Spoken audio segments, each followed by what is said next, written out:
নবদিগন্তের আজকে 12তম প্রতিষ্ঠা দিবস।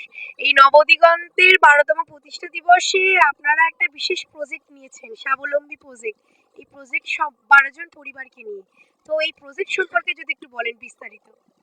প্রথমেই আমি সুন্দরবন রেডিওকে ধন্যবাদ দেব যে এরকম একটা প্রোগ্রামে মানে কভার করার জন্য।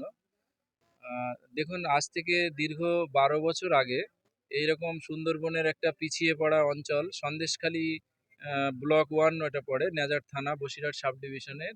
এরকম একটা পিছিয়ে পড়া জায়গায় আমার মনে হয়েছিল যে নবদিগন্ত বলে একটা সংস্থা তৈরি করা প্রয়োজন, এবং সেটা তৈরি হয় আজ থেকে 12 বছর আগে 1লা ফেব্রুয়ারিতে।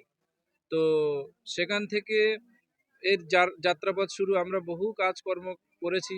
একটা স্কুল চলছে নবদিগন্ত মিশন স্কুল বলে, তারপরে হচ্ছে আপনার নবদিগন্ত স্বাস্থ্য সেবা কেন্দ্র বলে একটা মানে আমাদের স্বাস্থ্য বিভাগ চলছে। সেই সঙ্গে সঙ্গে বহু প্রজেক্ট চলে। কিন্তু আজকে যে প্রজেক্টটা স্বাবলম্বীকরণ প্রজেক্ট, এই বিষয়টা কি না, বিষয়টা হলো যে আজকে 12 বছর পূর্ণ হচ্ছে, তো আমাদের একটা চিন্তা ভাবনা এলো যে 12 বছর পূর্তিতে কি করা যায়। অনেকে কি করে, কেক কাটে, সেলিব্রেশন করে বা একটা হই হুল্লোড় আনন্দ ফুর্তি করে কাটিয়ে দেয়।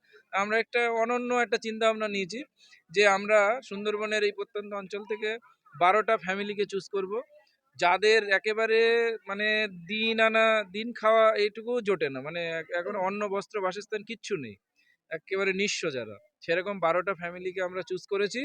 এবং 12টা ফ্যামিলির আমরা এরকমভাবে সেট করতে চাচ্ছি যে আমরা এদের পুরো ট্রান্সফর্ম করে দেবো। মানে ধরুন, আজকে তারা মানুষের কাছে দান চাচ্ছে, সাহায্য চাচ্ছে, কিন্তু এমন একটা দিন আসবে যেন ওরা নিজেরা দান করতে পারে।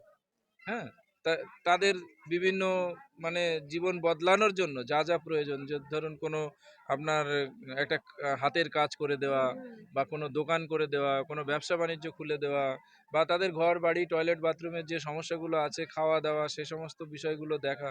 তার পাশাপাশি তাদের বাচ্চাদের এডুকেশন, মানে তারা তো শিক্ষিত নয়, কিন্তু তাদের বাচ্চাদের এডুকেশন যেন থমকে না যায়, এটাও আমাদের একটা মানে এই প্রজেক্টের লক্ষ্য থাকবে। এবং এই পরিবারগুলোর মূল উদ্দেশ্য হবে এরা যেন আজকে দান নিচ্ছে, ভবিষ্যতে তারা দান করতে পারে। স্যার, আপনাদের এই প্রজেক্টকে কুর্নিশ এবং সাধুবাদ জানাই। তো পরবর্তীকালে এই প্রজেক্ট ছাড়াও কি আরো কোনো পরিকল্পনা প্রজেক্ট আপনারা ভেবেছেন? দেখুন, অনেক প্রজেক্ট তো চলছে, হ্যাঁ। তবে এই প্রজেক্টটা আমরা কন্টিনিউ রাখতে চাচ্ছি। এবং পরের বছর 13 বছর হবে, 13 বছর পূর্তিতে আমরা যেন আবার 13টা ফ্যামিলিকে পাশে দাঁড়াতে পারি, আরও নতুন 13টা ফ্যামিলি, সেটা আমাদের একটা প্রচেষ্টা থাকবে।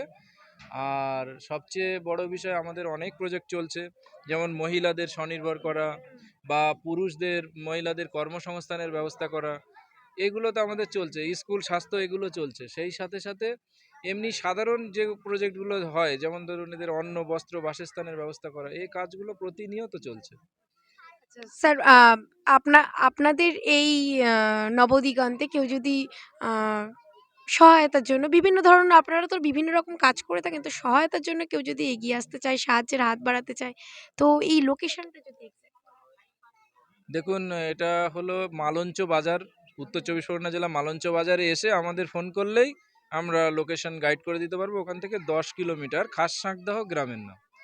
আর আরেকটা বিষয় হলো যে উম, তারা কি সাহায্য করবে, এটা যদি আমরা একটু ক্লারিফিকেশন দিই, তাহলে বুঝতে সুবিধা হবে। বিশেষ করে ধরুন, আমাদের 4খানা প্রজেক্ট চলে।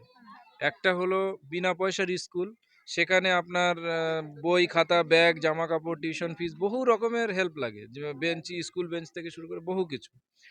তারপরে হচ্ছে স্বাস্থ্য পরিষেবা চলে, সেখানে আপনার মানুষ চাইলে স্বাস্থ্যের যে উপকরণ সেগুলো দিতে পারে, ওষুধপত্র দিতে পারে, ইত্যাদি দিতে পারে। এছাড়া আমাদের বিনা পয়সার আহার বলে একটা প্রজেক্ট চলে, যেখানে গরিব দুস্থ মানুষরা খেতে পায় না, বা আমার যারা রোগী দূর দূরান্ত থেকে আসে, বেলা হয়ে যায়, তারা তাদের অন্নের ব্যবস্থা করতে হয়, সেখানে একদিনের অন্নের স্পন্সর করতে পারে। আমাদের বিনা পয়সার বাজার বলে একটা প্রজেক্ট চলে, অনেকের বাড়িতে জামা কাপড় হয়তো গায়ে সেট হচ্ছে না, বা আমরা কৃতজ্ঞতা জানাবো, তাদেরকে নিয়েই আমরা 4জন মিলে এটা শুরু করেছিলাম। তো তো আপনাদের এই হাজবেন্ড ওয়াইফ এবং বাকি দুজন যে ব্যক্তিত্বরা আছে এনাদের যে যাত্রা এই যাত্রাটা শুরুটা আমি বলবো হাজবেন্ডের গল্প দিয়েই শুরু করব। এত টাকা আয় করছি, আসলে আমরা কি করছি, টাকা আয় করে কি করব? সমাজের জন্য যদি কোনো অবদান না রেখে যেতে পারি আর যদি কিছু না করতে পারলাম তাহলে মানুষ হয়ে লাভটা কি?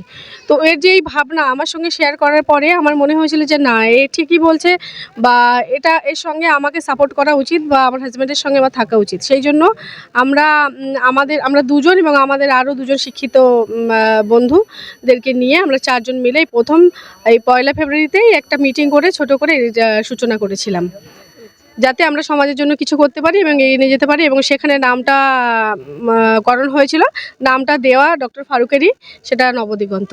অনেক ধন্যবাদ ম্যাম। এই এত সুন্দর অনুষ্ঠানটি সমাজসেবামূলক একটি অনুষ্ঠান ছিল, আজকে এখানেই শেষ করছি।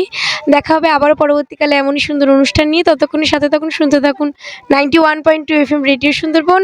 নমস্কার।